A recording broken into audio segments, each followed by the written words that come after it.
Ну я понял, я понял.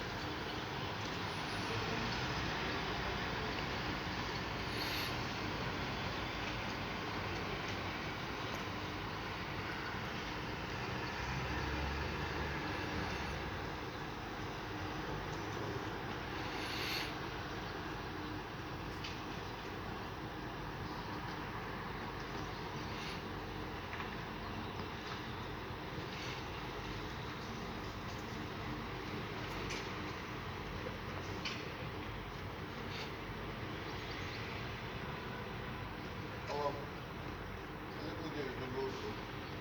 Да, смотрите, я с почтальоном